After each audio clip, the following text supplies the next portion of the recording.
अब ऐसी गाड़ी मिली नीतीश कुमार को जिसमें ना टायर है, ना बैटरी है, ना हेडलाइट है, ना स्टीयरिंग है, और कहे कि आप जाके इस गाड़ी से आप रेस जीत लीजिए। तो क्या तेजस्वी यादव उसी जमीन को देख करके ये बताने की कोशिश करें कि अगर हम आ गए तो हम रोजगार लाएंगे? अरे कहाँ से आएंगे यार? कौन सीरियसली लेता है तेजस्वी यादव को? जिनको ब्रिज और अप्रोच रोड में फर्क नहीं समझ में आता है, वो आदमी प्रदेश को लीड करेगा। बिहार विधानसभा चुनाव से पहले कुछ सवाल हैं। सवाल ये कि क्या 15 साल बनाम 15 साल के मुद्दों पर बिहार का चुनाव लड़ा जाएगा? तेजस्वी यादव हों या फिर बिहार के मुख्यमंत्री नीतीश कुमार, अपने अपने हिसाब से एजेंडे को सेट करने में लगे हुए हैं, लेकिन क्या सच में बिहार में इन 15 सालों में विकास हुआ तो क्या जनता तक ये विकास पहुंचा? और सबसे महत्वपूर्ण ये कि क्या उन चीज़ों को लेकर के इस बार फिर से नीतीश कुमार की वापसी होगी? एनडीए कितना इंटैक्ट है और विपक्ष को लेकर के एनडीए के पास और खास करके जेडीयू के पास क्या कुछ प्लान है?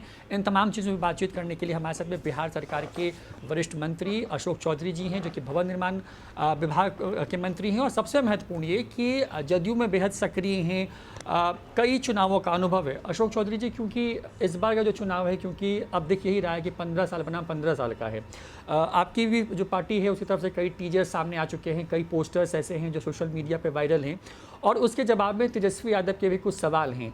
अभी कुछ घंटे पहले की बात करें तो 17 सवाल उन्होंने पूछे हैं, जिसमें पलायन, बेरोजगारी, ऐसे मुद्दों को उठाने की कोशिश की है। क्या लगता है कि इस बार का जो चुनाव है 15 साल बनाम 15 साल पे जाएगा? देखिए, ऐसा है कि 15 साल बनाम 15 साल पर जाएगा कि नहीं जाएगा, वो तो एक अलग बात है। मगर हम लोगों के नेता को 15 साल इस प्रदेश की जनता ने अपने प्यार और आशीर्वाद से इस प्रदेश का मुख्यमंत्री बना के रखा। तो निश्चित रूप से किन परिस्थितियों का बिहार नेता को मिला और इन 15 वर्षों में नेता ने उस बिहार को कहाँ तक पहुँचाया, ये हमारी जवाबदेही है जनता के प्रति। तो आप कंपेयर करिएगा कि भाई पहले जो 15 साल थे और अभी के जो 15 साल में उसमें क्या हुआ। पहले के 15 साल में क्या था? जो व्यक्ति, जो नौजवान साथी हमारे जो हैं, वो पहली बार जो वोट करेंगे, उनकी उम्र 3 वर्ष की रही होगी जब माननीय मुख्यमंत्री ने इस प्रदेश का बागडोर संभाला। तो अब जो लोग पहली बार अपने मत का प्रयोग करेंगे, वो 3 साल के होंगे, 5 साल के होंगे, 7 साल के होंगे, जो पहली बार इस बार मताधिकार का अपना प्रयोग कर रहे हैं। तो उनको तो ये बताना होगा ना कि भाई वो 15 वर्ष का जो कार्यकाल रहा, जो दूसरी सरकारें इस प्रदेश में थी, उन्होंने कैसा बिहार छोड़ के रखा था। 118 नरसंहार, पूरे प्रदेश को जातीय उन्माद में डाला हुआ राजनीतिक दल, पूरी तरह से इस प्रदेश में अपहरण, रंगदारी का प्रदेश, जातीय उन्माद, धार्मिक दंगे अपने चरम सीमा पर, पूरा मध्य बिहार जल रहा था जातीय उन्माद में। और इनके जो नेता थे और इनके जो लोग थे, उन्होंने इस जातीय उन्माद को बढ़ाने के लिए भूरा बाल साफ करो का नारा दिया। तो ये तो इस बात को इंगित करता है ना कहीं आप सोसाइटी में रिफ्ट पैदा करके और शासन पर काबिज रहना चाहते थे। और हमारे नेता ने 15 वर्षों में क्या किया? 24,000 करोड़ के बजट को 2,15,000 करने का काम किया। जो प्रदेश डेफिसिट में था, वो प्रदेश आज सरप्लस बजट में चला गया। जो प्रदेश का विकास दर 3.3% था, आज 11.5% के विकास दर पर है। तो आखिर में जो प्रदेश जहां पर सरकारी महकमों को सैलरी देने का पैसा नहीं था, वो प्रदेश आज कैसे इस तरह का प्रदेश बन गया?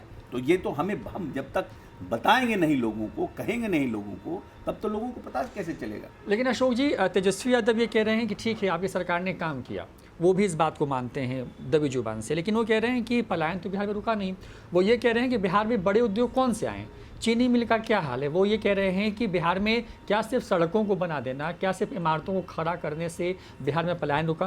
क्योंकि हाल में जो कोरोना की वजह से जिस तरीके से लोग बिहार पहुंचे और उसके बाद जो एक फिगर आउट हुआ, कई गाने, रैप अब सोशल मीडिया पे वायरल हो रहे हैं, उन तमाम चीज़ों के सहारे तेजस्वी यादव तो ये कह रहे हैं कि नीतीश कुमार ने 15 साल में पलायन का जो ग्राफ था उसको राज्य में और बढ़ा दिया। अब देखिए, जब पीवी नरसिम्हा राव इस देश के प्रधानमंत्री बने तो उन्होंने इस देश में इकोनॉमी को खोलने का काम किया। ठीक है, आप देखिएगा देश का आंकड़ा, तो उसके बाद इकोनॉमी इस देश की खुली और बहुत से इन्वेस्टमेंट इस कंट्री में आए, जो बहुत से इन्वेस्टमेंट के लिए नई पॉलिसी उन्होंने लाया।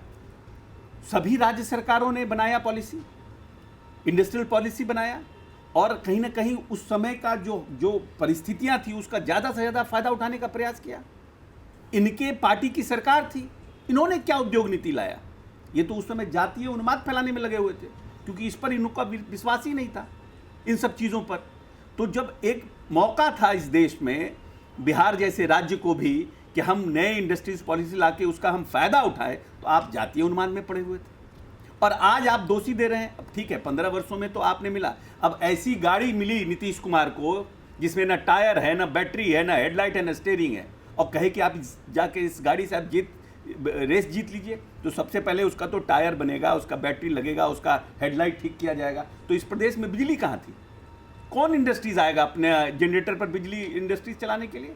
सबसे पहले विद्युतीकरण का प्रयास किया, सबसे पहले आपने रोड बनाया। अगर हमारी संचार व्यवस्था, यातायात व्यवस्था दुरुस्त नहीं होगी तो कोई भी व्यक्ति इंडस्ट्रीज लगा के 5 घंटा में कहीं पहुंचा पाएगा अपना जो फिनिश प्रोडक्ट है। तो नेता ने तो सबसे पहले जो हमारी मूलभूत संरचनाएं थी, जो जर्जर हो गई थी स्थितियां, उनको मजबूत करने का काम किया। निश्चित रूप से अब हम सबसे डेंस पॉपुलेटेड वाला स्टेट है, सबसे ज़्यादा घनत्व की हमारी जनसंख्या है प्रदेश में, तो निश्चित रूप से हमारी जनसंख्या ज़्यादा है, तो हमारे यहाँ समस्याएं भी हैं। तो सब चीज़ों को तो आप स्टेप बाय स्टेप एड्रेस करिएगा ना।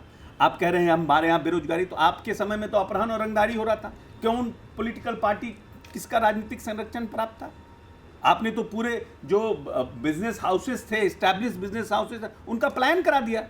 अब आज आप प्रश्न पूछ रहे हैं, तो जो लोग भयभीत था इस प्रदेश में कि हम वहाँ जाएंगे तो हमारा अपहरण हो जाएगा, कौन कौन अपहरण नहीं हुआ? किन किन बड़े बड़े डॉक्टरों का अपहरण नहीं हुआ? किनका संरक्षण प्राप्त था और क्यों नहीं एक्ट किया आपने?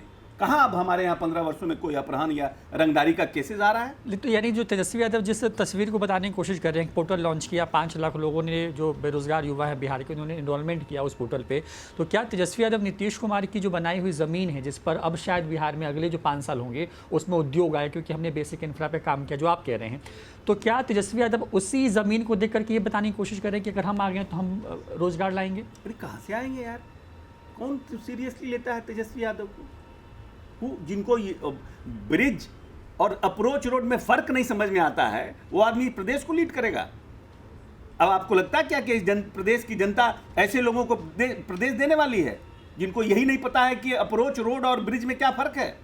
टूटता है अप्रोच रोड, बोलते हैं ब्रिज टूट गया। अरे उनको आप प्रदेश जो है वो देने जा रही है।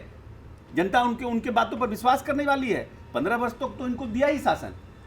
तो आपने तो कोई ऐसा, you have not change the state, आपने कुछ बिहार में ऐसा कोई उम्मीद नहीं। ठीक है, हम ये कहते हैं कि हमारे नेता से लोगों को उम्मीद है कि हमारे नेता इन चीज़ों पर भी काम करें, हमारे नेता इन चीज़ों पर भी काम करें, तो हम समझते हैं कि उन चीज़ों पर मान नेता जो काम करता है उन्हीं से उम्मीद होती है, और हमको लगता है कि पूरी तरह से उस उम्मीद पर खड़ा उतरने का काम करेंगे। लेकिन अशोक चौधरी जी, क्योंकि आप कह रहे हैं कि उम्मीद की बात है, लेकिन एनडीए है बिहार में, आपका गठबंधन बीजेपी के साथ है, लेकिन लोजपा में जो उनकी शीर्ष जो बड़े नेता हैं वो खुल करके कुछ नहीं करें, लेकिन इस तरह की खबरें आ रही हैं कि सब कुछ बेहतर नहीं है।